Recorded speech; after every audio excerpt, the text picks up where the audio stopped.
Bien, estamos con el exministro de Economía, Luis Valdivieso, y también presidente de la Asociación de AFPs. ¿Cómo está, señor Valdivieso? Muy buenas noches, bienvenido.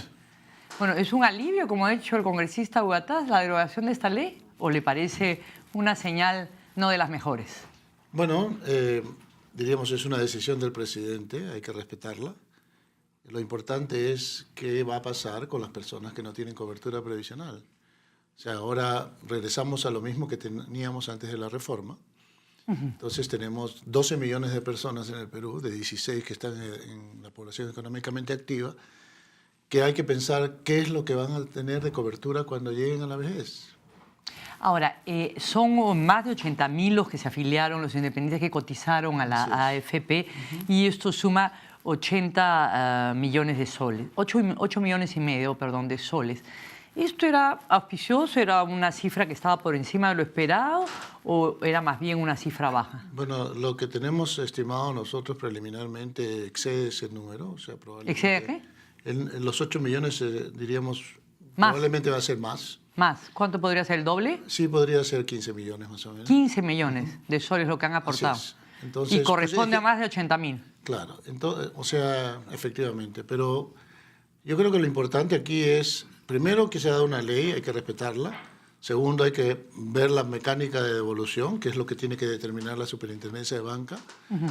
Y tercero, diríamos, es voluntario, como han mencionado. O sea, las personas que deseen dejar su dinero en, diríamos, la alternativa más rentable financiera, indudablemente la pueden dejar. Pero ¿cree que digamos, va a haber gente que lo deje? Sí, sí ha habido gente que ya estaba inscrita voluntariamente desde antes, o sea, antes de que surgiera... No, pero digamos, ¿cree que va a haber gente de estos obligados a cotizar que digan, bueno, ok, yo me quedo en el sistema? Sí, yo creo que podría haber personas que efectivamente esto ha sido una motivación para pensar en su futuro y comenzar a pensar en cómo planear, diríamos, sus finanzas. Entonces, definitivamente... Claro, los que entraron con una proporción muy pequeñita, 12,5% del sueldo era el aporte, ¿no es cierto? Entonces era bastante pequeño relativamente, comparado con el 10% que aportan todos los demás. Entonces, pero diríamos, yo creo que esto ha invitado a una reflexión. Y lo que también ocasiona es de que tenemos que pensar, en este momento solamente 4 millones, diríamos que 5 millones y medio están en el sistema privado, pero hay un montón de gente que está fuera. Hay 4,5 millones de independientes que van a tener que pensar en qué manera van a ahorrar para su futuro. Ahora, lo que dicen algunos liberales es lo siguiente. Miren, ¿sabes que el Estado nunca les dio nada? ¿Por qué van a estar obligados a cotizar?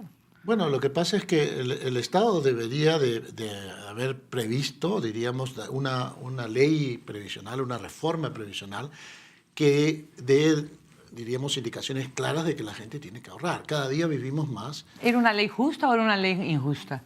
Bueno, en la medida en que no va acompañada con otras medidas, diríamos, como por ejemplo, a nadie le gusta que lo obliguen a hacer algo si hay un grupo que no está obligado a hacerlo, ¿de acuerdo?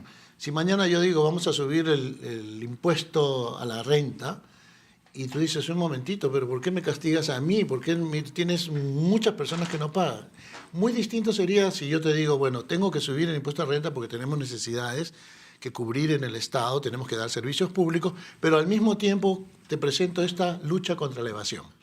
Y esto es mi prioridad es luchar contra la evasión. Lo mismo tendría que hacerse ahora. ¿Cuál es la prioridad? Luchar contra la informalidad.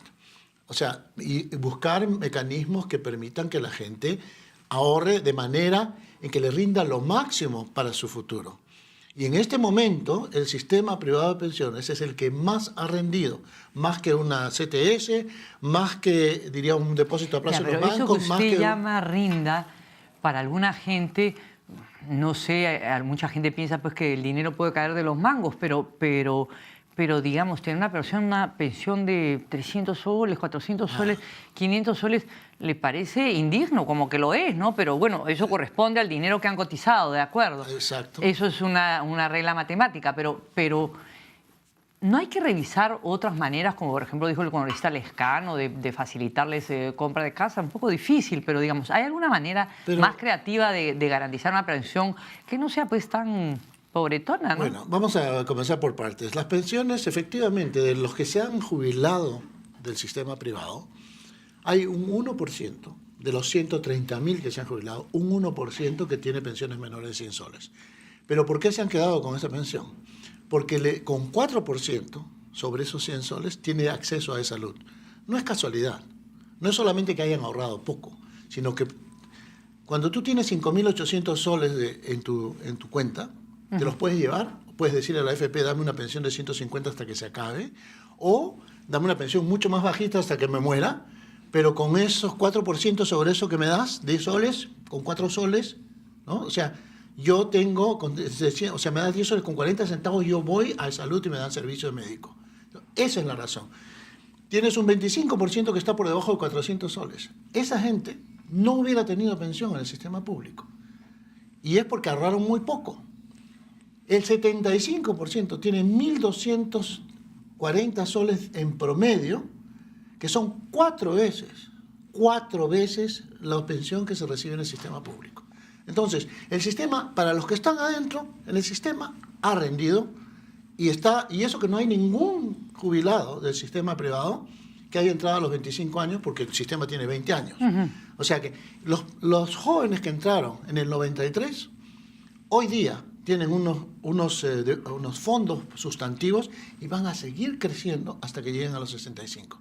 Y ahí veremos. Pero hoy día, comenzar a juzgar al sistema, viendo los que se transfirieron del sector público, algunos que si no cumplen 20 años entre los dos sistemas, no le dan bono de reconocimiento. O sea, si cumpliste los 20 años, no hay ninguno que no le han dado un bono de reconocimiento y un bono complementario que te lleva a la pensión mínima del Estado.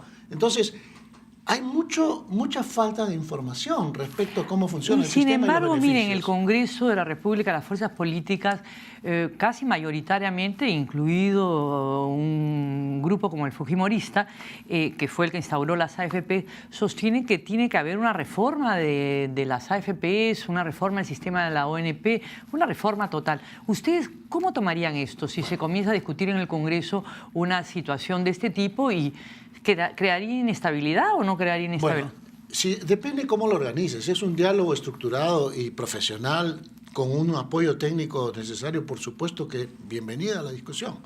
Sin embargo, vamos a hablar claramente. Nosotros hicimos una propuesta en febrero de 2012, antes de la reforma. No nos escucharon, nos invitaron el último día al Congreso, el día en que aprobaron el dictamen de la Comisión de Defensa del Consumidor. No escucharon. Yo le presenté una propuesta completa al ministro Castilla. O sea, le dijimos, esto es lo que nosotros pensamos. La cobertura, movámonos hacia una cobertura universal, pero no lo puedes lograr si es que tienes informalidad. Lo más importante, la ley de trabajo. O sea, no, los independientes son un grupo que son cuasi formales, podrían entrar, sí, perfecto, pero no lo hagas si no tienes una reforma laboral, porque de lo contrario no va a haber diríamos, el impacto que tú quieres. Y sin embargo, se sostiene, tirios y troyanos, de que Castilla renunció por este motivo, porque no iba a firmar una ley que él había, digamos, impulsado. Yo no sé por qué renunció, pero lo que yo sí te puedo decir es que no fue una reforma de carácter integral. ¿Por qué el ministro Castilla no aceptó, digamos, esta sugerencia, esta propuesta? Bueno, porque lidiar con el problema... ¿Cuál es el problema fundamental? Tienes el sector público en el cual el 60% de los que aportan no va a recibir pensión. ¿Ok? Estamos hablando, pues, 60% de los que aportan 1,5 millones. ¿Ok? Ahí tienes 900.000 personas que están aportando ahora 13% de su sueldo. Pero no van a recibir pensión. No van a recibir pensión. Y eso lo dice el BID, no lo dicen las AFP. O sea, están siendo timados, están tirando su platita al agua. Ese problema tiene que resolverlo el gobierno y tiene que resolverlo los congresistas que tanto se rajan las vestiduras que defienden al consumidor y a las personas. No, señor, no están haciendo nada por ellos, primero. Segundo, tienes informalidad. ¿Cómo es posible que una sociedad pueda ser sostenible si tú tienes gente que algunos lamentablemente van a quedar desamparados? En este momento, el Perú, los que pagamos impuestos estamos sosteniendo más del 50% de las pensiones que se están pagando en la ONP y todas las pensiones de los 380.000 que están recibiendo pensión 65. O sea, ya tenemos casi 1 millón de personas a las cuales nuestros impuestos están apoyando. Ojo, ¿ok?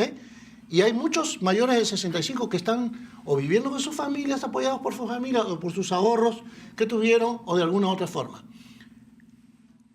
esta cantidad de personas mayores de 65 va a ir creciendo y cada vez más rápido. Y va a tener que haber más SIS, más Seguro Integral de Salud. Exactamente. De acuerdo, pero el Estado nunca les ofreció nada, entonces ellos están fuera y... Bueno, por eso tenemos la situación que tenemos, porque diríamos, no, la gente no ve el resultado de su trabajo, la gente no ve la protección social que requiere y sin embargo se le quiere exigir cada vez más y más. Pero ¿cómo tomarían ustedes una discusión, digamos, no técnica, no así muy suiza, muy alemana, muy numérica, sino más bien con este afán justiciero que tiene el Congreso frente a las AFPs? ¿Cómo la tomarían? ¿Crearía inestabilidad? ¿En qué sentido, Mariela? En el sentido que puede haber un cambio de la ley, ¿no? No, lo que es importante es lo siguiente. ¿Qué cosa requiere mejoras? ¿Qué requiere mejora usted en la AFP? ¿Qué es lo que cambiaría usted de las AFP? ¿Le parece AFP? fantástica? Bueno, se está cambiando. La comisión es excesiva, según dicen en todas... Es que lo miren mal, pues, o sea, los políticos han politizado el asunto.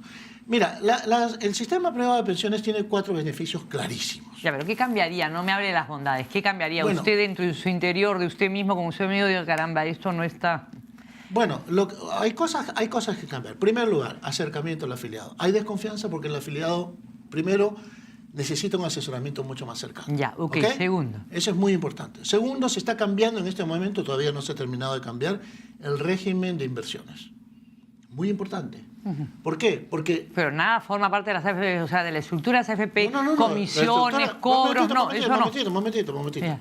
Es que rentabilidad es lo más importante, ¿ok? Yeah. Pero ¿qué pasa? Sube y baja el mercado.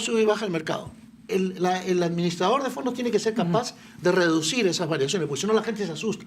Y los políticos se aprovechan. Muchos políticos dicen, se cayó 5.000 millones de soles, hemos perdido, qué barbaridad, y las AFP ganan plata. Eso hay que cambiarlo, se está cambiando. O sea, y eso no necesitaba reforma, no necesitaba ley. Era regulación de la superintendencia. Se está haciendo, todavía no se termina. Tercero, comisiones.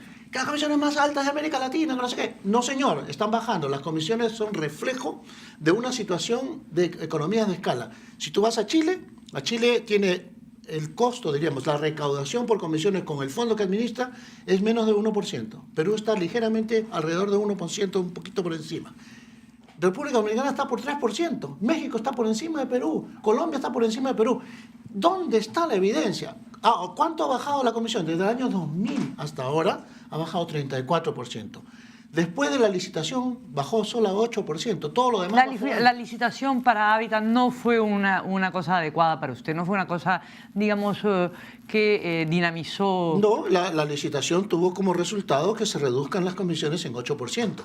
Es un mecanismo que se usó, pero da un monopolio temporal. Perfecto. O sea, ese es lo que escogió el gobierno, tuvo un impacto y el siguiente impacto va a ser en la próxima licitación. Sin embargo, si te vas a la historia, sin licitación había bajado ya mucho más de lo que bajó como resultado de la licitación. El congresista García Belaúnde ha dicho que Hábitat no tiene ningún contrato con el Estado para los independientes, nada por el estilo, y que no hay ningún problema en la devolución. Usted no ve ningún problema en la devolución del dinero. Depende de lo que diga la superintendencia de Banca y Seguros y ya cómo lo devuelven, dónde lo devuelven y de qué manera. Las AFP trabajan bajo el marco de la ley. O sea, diríamos, una vez aprobada la ley, tienes que implementarla, si no te cae una multa. Segundo, tiene que haber un reglamento. Esperemos que estamos trabajando en el asunto conjuntamente con la superintendencia para ver cuál es la mejor manera de devolverles los recursos más rápido a los que quieran solicitarlo. ¿Cuál sería una? ¿Una qué? Una manera rápida. Una manera rápida podría ser depositar, diríamos, hay 3 cuentas en las AFPs. Obligatorio con fin provisional, voluntario con fin provisional y voluntario. Se puede transferir de una cuenta a otra. Lo que pasa es que hay la reglamentación que tiene que salir es la que tiene que permitir la transferencia. Tiene que ser legal, porque de lo contrario los fondos son intocables. Tú no puedes agarrar y meter un plata hoy día y mañana dices, no, me arrepiento, la saco. Ok, ahora, lo otro importante, ¿qué es lo que tenemos que cambiar? Reglas estables. El clima de inversión depende de la estabilidad macroeconómica, de la predictibilidad y la estabilidad jurídica, de la implementación de la ley. O sea, tienes que tener una cantidad de factores para atraer la inversión, para atraer el ahorro. Se ha desacreditado a las AFP, es brevísimo porque el tiempo ha volado.